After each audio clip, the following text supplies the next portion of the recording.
Hi, I'm Seamless, and this is the 9th 30K tutorial. This one's on a Barely Alive sound and was requested by Nick Robledo? Robledo? Nick Robledo. His name is Nick. Anyway, this is what it sounds like. It's a vocoder bass. Oh my god. Anyway, this one has a lot. This has some fun things to do with vocoding, obviously, but a lot of it came from the carrier, and this is what the carrier sounds like without everything involved. It's very painful. I keep doing the wrong thing, and I unlinked it, so it's gonna not be correct. All right. So what's going on in the carrier?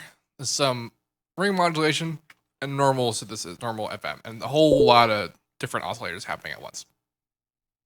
That doesn't need to be there. But what the ring modulation is doing is actually mimicking something that FMA just has by default, and this is the 8th formant thing, like the formant stuff that FMA can do.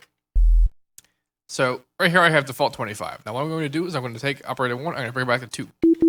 So now it's 2. Now I'm going to go to RM, and I'm going to ring modulate operator 1 by operator 2. We get that. Don't really need it. But what I want to do, I'm going to turn on half and even. These two up here is going to create this configuration. And suddenly we get this. Now watch what happens when I change the pitch ratio of operator 1.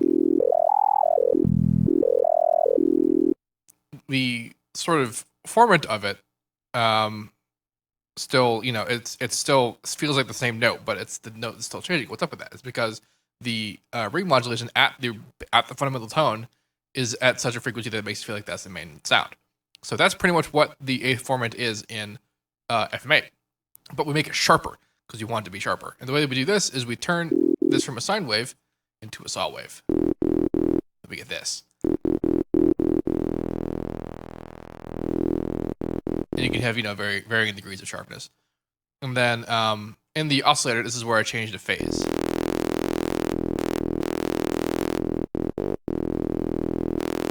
Now that I've FM'd one, I basically turned operator 1 into an 8th format. What I'm going to do is FM another an output operator. I'm going to FM an operator. This is the RM matrix. I want to FM the operator. Let me get that sound. And that's the basis of what I did in the first one. I did that, and then I also layered in an extra sine wave to reinforce the bass, and then I added all these crazy harmonics. I did this after I vocoded everything, so I could hear how it affected the texture. So okay, this automation clip doesn't do anything. It doesn't need to be there.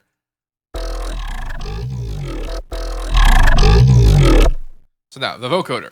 The real fun about what's happening here. Okay, so by the way, this sample is B. Wow. Yeah. Wow. That's the sample that I'm using here. It's actually reversed. Not that it matters, but it is. Get rid of that. So in the vocoder, it's at 61 voices, order 4. It's got these settings in the face. It's not really, higher bandwidth is because I wanted that to happen, but I also wanted some sharpness, so I put in some lower filter fatness. And then I also said, what is this one? Modulator bandwidth multiplier to closer to this side, which is more like the modulator, so it's a little bit more watery kind of thing. Now look at this pitch shift there. So okay, first of all, I brought it all the way fucking down, but then the pitch shifter, I have some. It's going down, it's going up, it's going down, it's going up. What's going on? Well, this is here to keep the high frequency involved, but here, that's what it sounds like that. But if I were to keep it in there.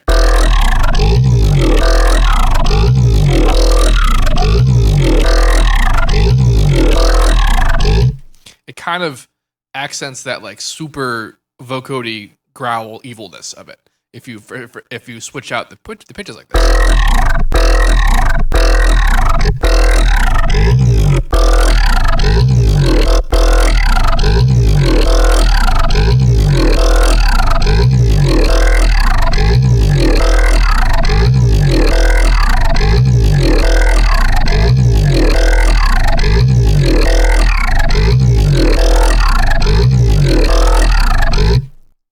Mess around to taste.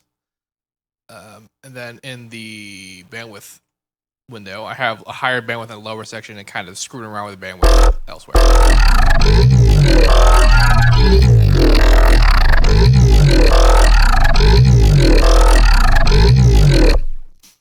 So the carrier is being distorted in the effects with this wave shaper, which creates a lot of high frequency action. A lot of high frequency action.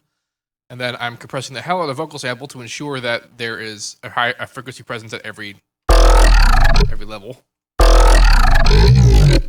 I'm EQing the output and then compressing that.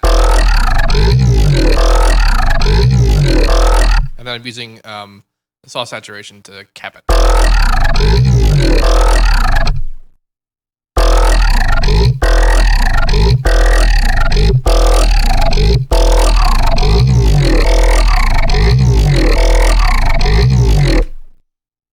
So this is actually this is actually the only vocoder bass I've ever done where I'm not modulating the FM part of it while the vocoder is happening. It's straight up just a carrier that's only one sound ever, and then a modulator.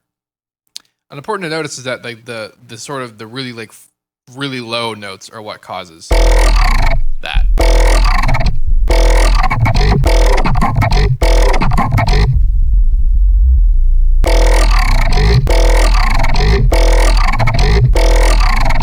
That kind of thing. Anyway, I'm also letting the carrier come through with the sub frequencies in this fader here, and cutting at the low end here.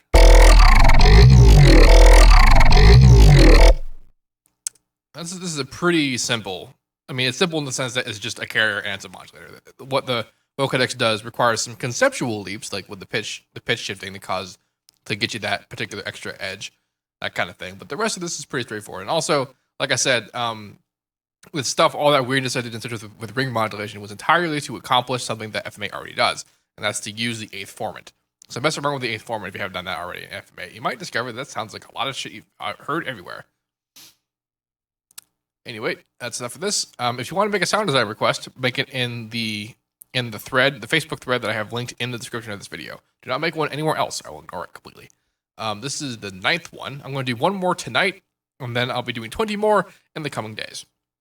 If you have any questions about any of this, let me know. And as usual, have a nice day.